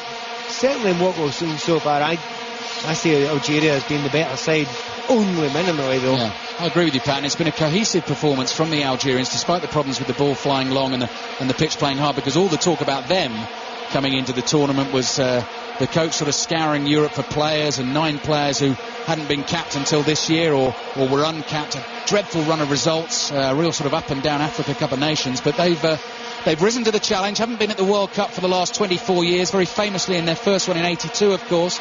Beat West Germany in the opening game, and then got slightly stitched up, shall we say, by Germany and Austria in the final group game, which took both teams through. So and we do hope as well, as this game moves on deeper into the second half, both teams recognise the opportunity they have with England and the USA having drawn it, and start to go for it here and try and get the win, because then they've got a real chance of going through. Well, during this, you think they must consider that at some point. Afterwards, they start considering the point, wait a minute, had England win 1-0 last night, we were just about through if this ends in a draw. Long ball towards Ghazal is no good and drifts straight behind and out of play for a goal kick. Again, which Handanovic will take and calmly stroke to his centre-back Schüller, but in fact he took it too quickly, so it's been put back into the area. Slovenia, oh my goodness me, Pat Nevin has just pointed out a chap who is standing on top of one of the floodlight pylons right at the top of the stand opposite us. Now that, and I'm pretty sure he doesn't have a safety harness, that is absolutely bonkers. That is a huge drop down. Ball flicked into the Algeria penalty area and easily caught by Xiaoxi, but my goodness me. Normally you would say that. I mean, you've seen people, and he's flying a flag just now. Yeah. That's actually a little bit scary. That could be horrible. He's standing up there right on top. There's a bit of a breeze about as well. You really hope he is secure up there. Well, standing above an England flag. Rather, yes, he is. There are a few England flags in and amongst the ground. Rather him than me. But he's up there flying his flag, and we're still waiting for a goal on 5 Live Sport this Sunday afternoon. Algeria 0, Slovenia 0 in England's group, of course. England USA drawing 1-1 last night. Have you noticed that there have been 1 or 2 security breaches that you don't see at many other tournaments? It's very unusual. Right at the start of this game, Pat, Algerian fans, about 8 or 9 of them, very easily just hopped over the hoardings at the side of the pitch and all came on and hugged the Algerian players, and security did absolutely nothing about it. It was friendly, it was fine. That's not too clever, though. We're just not used to seeing that, and obviously this man's got up in the floodlights just now. Also noticed we mentioned Zidane, yes. It was quite friendly, but he was getting slightly too much attention from the position he was in, and it got a little bit heated. Kadir for Algeria. Little ball flicked into the penalty area, too far for Ghazal. And the ball comes through to Handanovic, who slings the ball out, but it's intercepted. Now here's possibly a little chance, and Belhaj might fancy the hit. Keeps the ball at his feet, edge of the penalty area, right-footed shot is blocked, and the ball will bounce and dribble away towards the halfway line. There's a foul there. So Slovenia get the free kick. By the way, very quickly, talking about the man on the floodlights, my scariest experience in South Africa so far. On the first day, the host of our guest lodge took us to a game reserve where we wandered into an enclosure with 10 lion cubs. And when I say cubs, they were 18 months old and they looked like proper lions. They were big, and we were stroking lions, and I had 3 of them standing behind me licking their lips. And after we got out of the enclosure safe and sound, we asked our guide whether he'd ever seen anyone attacked by a lion or eaten by a lion, and he said he had, yes, twice in his life. He'd seen 2 people attacked by lions, but he didn't tell us that before we went in.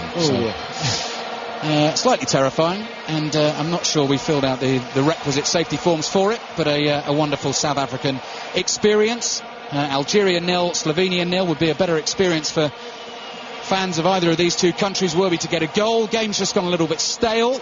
We are midway through the second half. Slovenia have Radosavljevic down injured after that challenge in the middle of the park, and Jackie Oatley, having come safely through unscathed with her experience with the Lions, will take you through the full time. Algeria 0, Slovenia 0. Jackie, all yours. Yeah, I do hope the head of BBC Sports not listening to that. Be a bit worried about the insurance claim, wouldn't he? But we were perfectly safe with those Lions, and it was rather more entertaining than this match.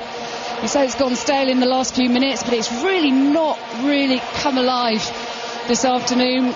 No goals, not too many goal-mouth chances. A very poor goalkeeper in goal for Algeria. Decent one at the other end in Handanovic, but Xiaoxi really hasn't been tested enough for this neutral's point of view, as Radosavljevic looks to have to come off the pitch with an ice pack against his head after that challenge just now. We were talking earlier, Pat Nevin, about the fact that the players haven't got used to the ball. Who do you blame for that? Do you blame the fact that they haven't trained long enough at altitude, they haven't trained long enough with this new ball, or do you blame the makers of the new ball for producing something which isn't conducive to top-class football? Yeah, that's quite complicated. I'd usually just blame FIFA and be done with it. The amount of changes that they make and adaptations they make all the time is purely commercial. FIFA is supposed to be in charge of the game to make the game better, but you sometimes think that the decisions are made for financial decisions. If you're playing in harder pitches, which we are here, which we are generally in the modern game, which we are here in Africa particularly, the last thing you do is play with a light ball. And what have we got? The lightest ball imaginable. I know it's more technical that the balls all weigh exactly the same. It's the behaviour, and the behaviour of these balls. I had a kick about one the other day. Not suitable to the ground.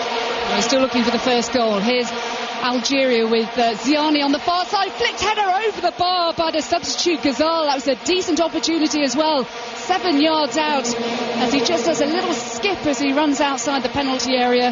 That was a chance. Well, I think the two best chances of the game have been from one was a corner kick in the first half, and that cross there, both for headers, and just no great attempt to mark up by the Slovenian central defence. And once again, I know England aren't playing here, but you've got to think England putting balls into dangerous areas have caused problems there.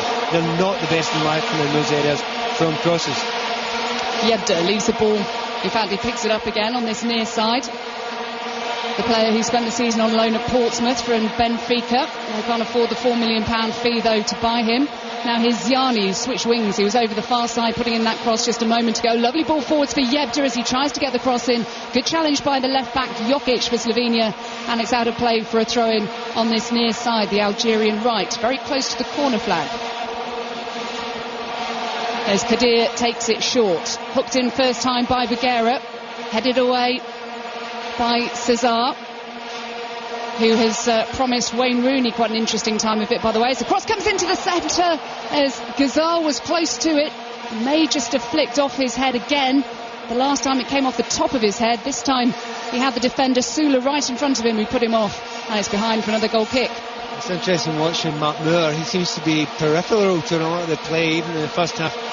Jabeur was more impressive at the centre forward there. Ghazal, who's come on from, once again, his movement's much better. He's trying to get in front of centre backs when the ball's across down. He looks like a natural centre forward. He's had 2 headers on goal. He's managed to get himself booked. He's trying on his own to try and lighten this game up a little bit for us. It's very kind of him, isn't it? It is.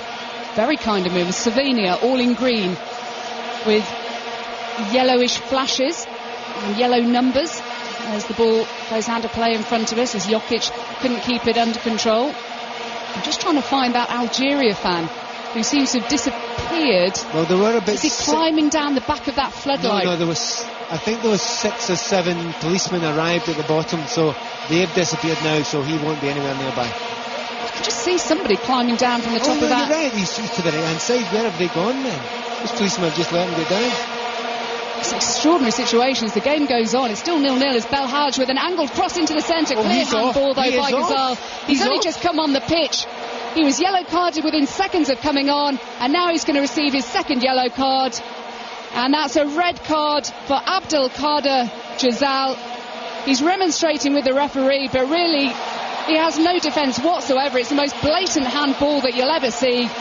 And he is off the pitch. Algeria 0-0, but down to 10 men. Do you know what? The referee can do nothing about that. Absolutely nothing about that. The ball is still in play. It's been played long. He's deliberately put his arm out. Now, he's claiming he didn't deliberately. Absolutely, 100% deliberately brought it down with his arm. There are no complaints. He must go. He's only been on, 10, 15, well, actually, 61st minute he came on, so he's been on about 11 or 12 minutes. He's actually looked lively, so absolutely, he has livened the game up for us slightly now. Less than 14 minutes, I make it, that he's been on the pitch. He's come on, yellow card for pulling his shirt, 2 decent chances, heading over the bar, and now the most blatant handball ever. He's off the pitch, and Slovenia will have their tails up now as they make their way into the penalty area, the Algeria penalty area. as they just managed to keep the ball in play. Back to the left back, Jokic plays the ball into the box, right-footed, floats it over the head of everyone as Birsa looked to have tried to control it, and it goes past him and out of play on the far side. This is more and more good news for England. That's the striker now out of the game against England.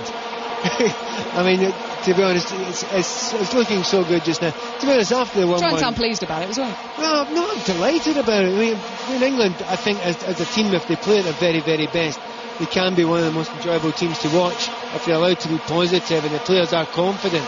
I can see no reason why England, I mean, it's early days yet, either team could score here, and I think it should be more likely to be obviously Slovenia now. They've got an extra man, but there's nothing here to be scared of at all.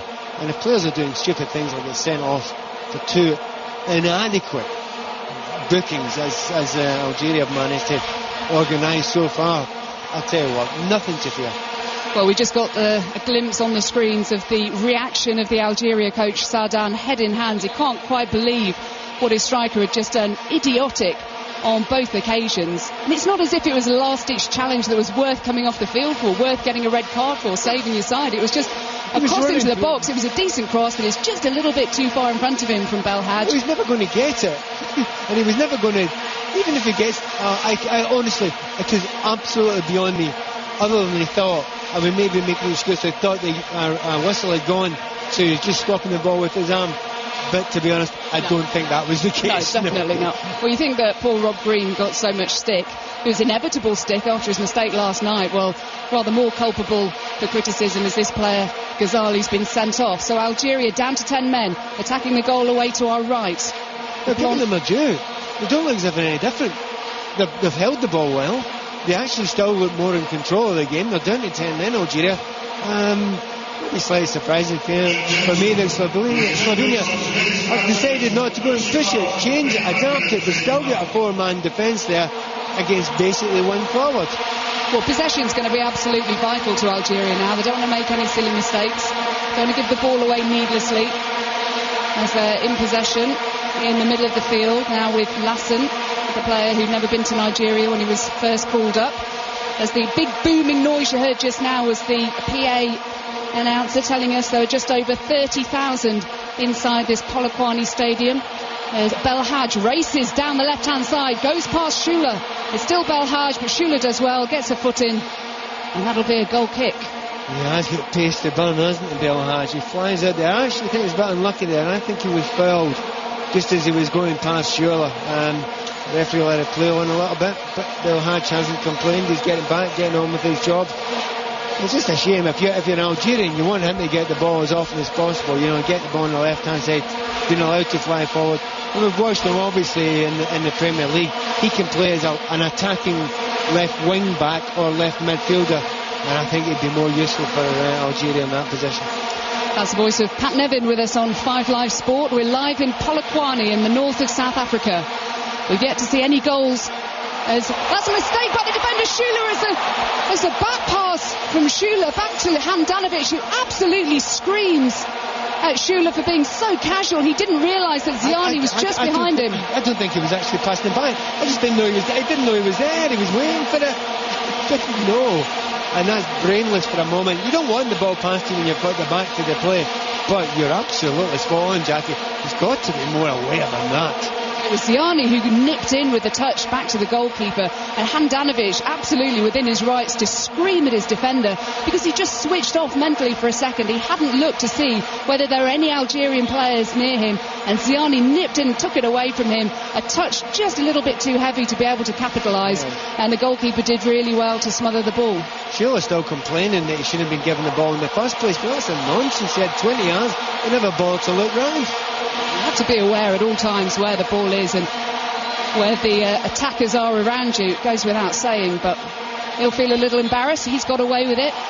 We still have no goals in Polokwane with 18 minutes or so. 13 minutes or so rather. My maths is appalling. Of this second half to go. It's certainly livened things up though since Ghazal has gone off the pitch for the most ridiculous 2 yellow cards that you're ever likely to see. And Slovenia now looking to take advantage. They haven't so far been able to do a great deal, particularly in the final third, and they haven't done a lot in the minutes that have passed since Ghazal's red card. Now here's Brečko, the Slovenian right back, over the far side in the sunshine. We're underneath the main stand, which is covered. The other three sides are open. Still plenty of noise, though, and atmosphere being generated by the vuvuzelas, despite the fact there are 15,000 empty seats. As Koren lets fly 20 yards out. Oh, it's an absolute howler by the goalkeeper, Shaushi. Robert Koren, right-footed, curls the ball inside the right-hand post. But Shaushi, the goalkeeper, had so long to look at it and to push it away, or even to jump on it, and he let it go through his grasp. And Slovenia have taken the lead against 10-man Algeria. It's Algeria 0, Slovenia 1. I noticed in the first half that I used a word that both of you raised your eyebrows when I said the man's an imposter. He is a complete imposter as a goalkeeper. The ball's bounced in front of him here. He's got plenty of time. Absolutely hopeless. And there are similarities, it has to be said. The ball bounces in front of the goalkeeper, just like Rob Green. And of course, some people are going to say it as the ball. It has a partial effect in the way the ball's behaving. It doesn't matter. You've got to save those ones. You've got to accept that must be saved. Terrible, terrible mistake by the goalkeeper. I would say that's actually worse than the Rob Green one. His positioning was just so poor. Rob Green's positioning was wrong as well, as the substitution is made. Actually, this one was an easier one to save. I would absolutely agree with you on that. But that's absolutely terrible. At no point in this game has that guy looked to me like he's a half-decent player in any way at all.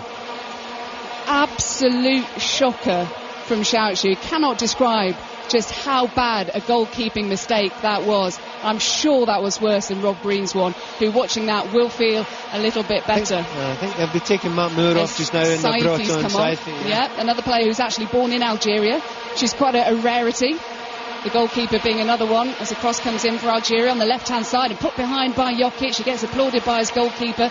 You wonder whether he might have allowed that to go out of play, but he did have Bagheera in attendance, and that will be a corner kick to Algeria, who are trailing by a goal to nil after a nightmare mistake by the goalkeeper Shauchi. I tell you what, I mean, if England I hear that their other goalkeeper isn't a great deal better, so I mean England Wayne Rooney will be licking his lips, and Crouch and Heskey, everyone, Gerrard, Lampard. Can you imagine shots raining in from English players against him?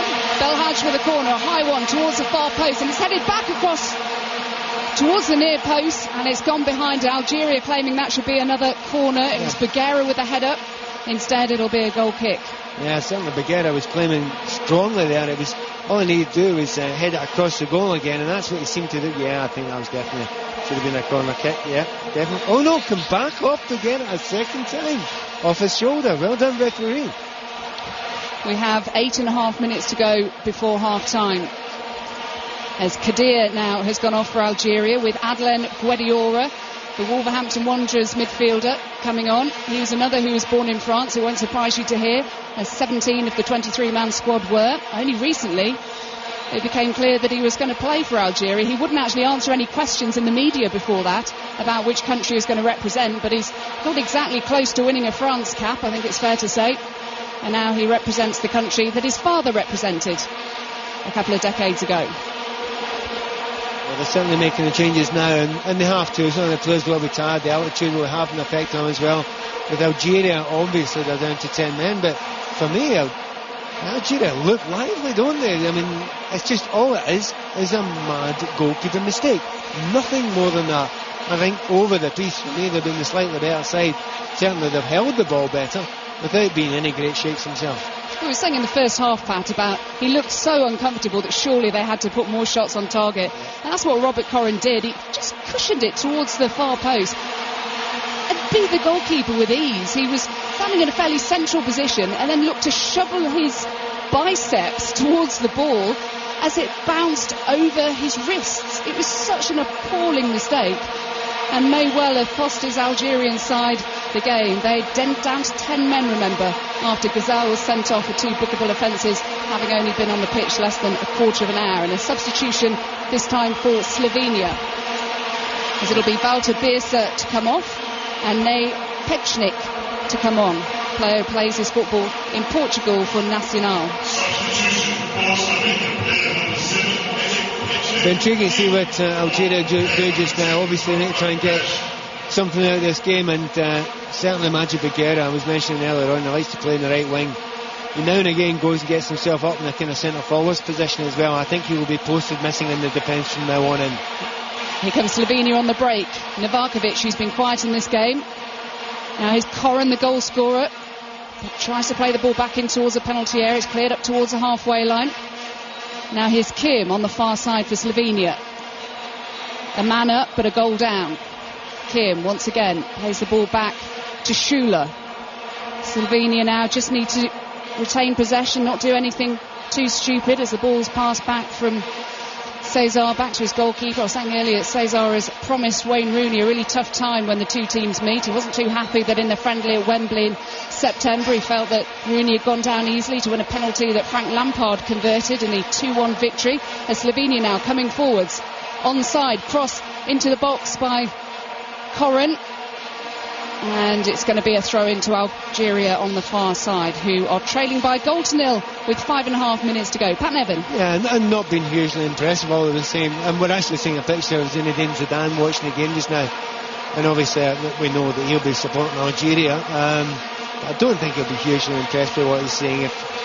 The biggest thing for me is the lack of real class from anywhere in either two teams. I mean, even the goal was a piece of luck or a piece of very, very poor play by the goalkeeper. That shot should never have gone in, but hardly anywhere in the pitch have we seen anyone that's, lit up the game, excited you. And something has to change for that, and maybe Belhaj is one that could possibly do it if he's allowed to get forward a little bit more, but he's stuck in left back. And Bagheera's another one who's got a bit of skill, but he's stuck at right back just now. And those, for me, are the best technical players that Algeria have. It's quite unusual to have your two best players being the fullbacks, isn't it? It is, and they're not being allowed to add to the game, and they're not really. I mean, they're nice in the ball, they're undercovered slightly a couple of times, but getting forward, you want them actually in that kind of right midfield or left midfield area. Both of them, at the moment, they're adding very little to the game. You're listening to 5 Live Sport in Polokwane for the first of 3 commentaries from the World Cup, as Guediora plays the ball back to his hapless goalkeeper. You don't want to be too critical, but really it's not just that one mistake. He has looked poor throughout the game, and he's chosen because the other goalkeeper, Gawawi, is not in good enough form. Honestly, with different goalkeeping styles around the world, and certainly different cultures seem to provide different goalkeeping styles. But his was just manic right from the start of the game. He's got this attitude of, you sometimes talk about a World Cup pass when someone tries to play a 25 or a 30 or 40 yarder when a 10 yarder's on. Well, he makes World Cup saves. Every single thing has to be sort of added to with a flourish, with a roll about in the ground and a complaint to the referee. And you think, just get on with your goalkeeping, mate. And he hasn't done that at all. And Slovenia making another substitution. Midfielder Radosavljevic coming off. Andrej Komac coming on. The central midfielder. As we have just over 3 minutes remaining in Polokwane. The first World Cup match from here ever. Disappointing that there are 15,000 empty seats. You wonder whether it was because all the cheaper tickets at around £12 were sold out quickly, and that the locals perhaps couldn't afford the more expensive tickets.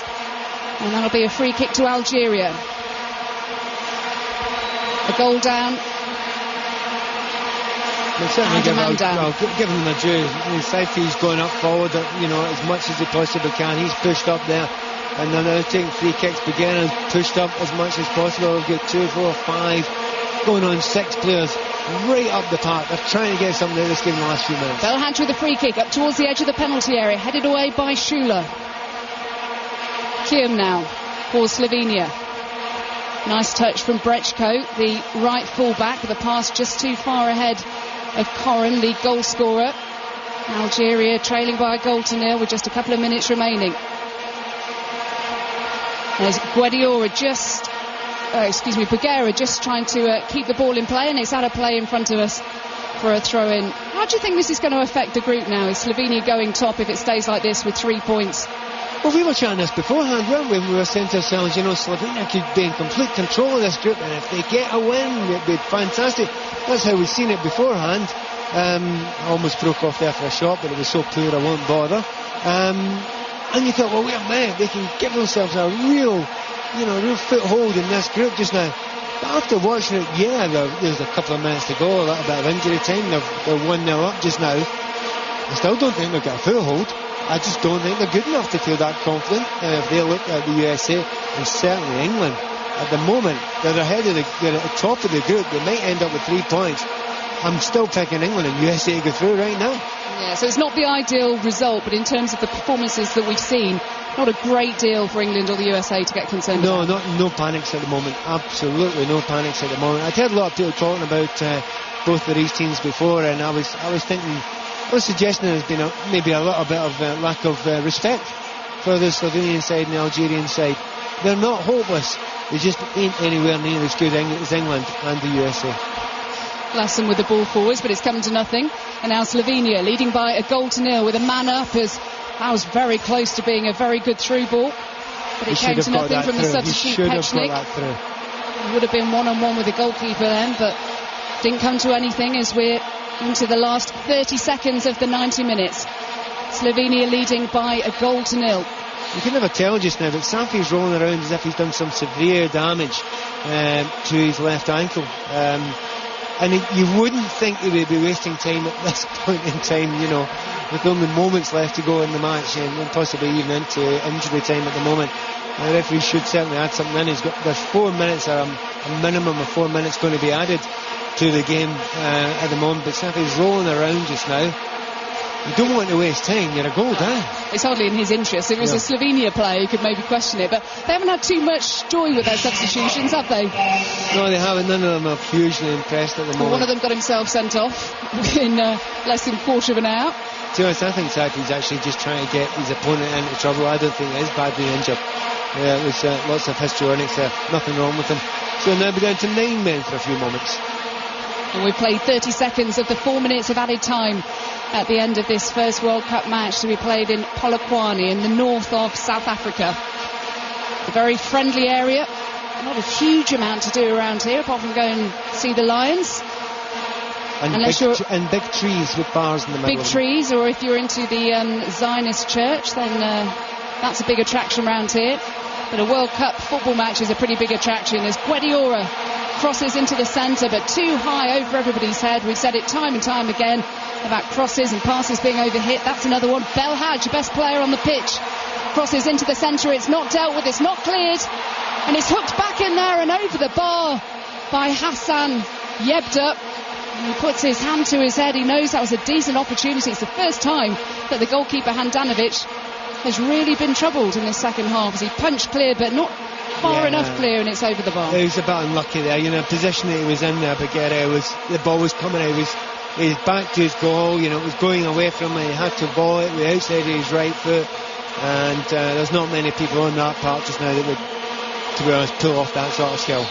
Well, got guys sitting downstairs that Dan probably would have, but apart from that, not many. 1-0 to Slovenia with 2.5 minutes of added time to go. A reminder coming up at 3 o'clock on 5 Live Sports. Serbia versus Ghana from Group D, as well as Germany versus Australia at 7:30 this evening. We also got commentary in between those two games of the Canadian Grand Prix.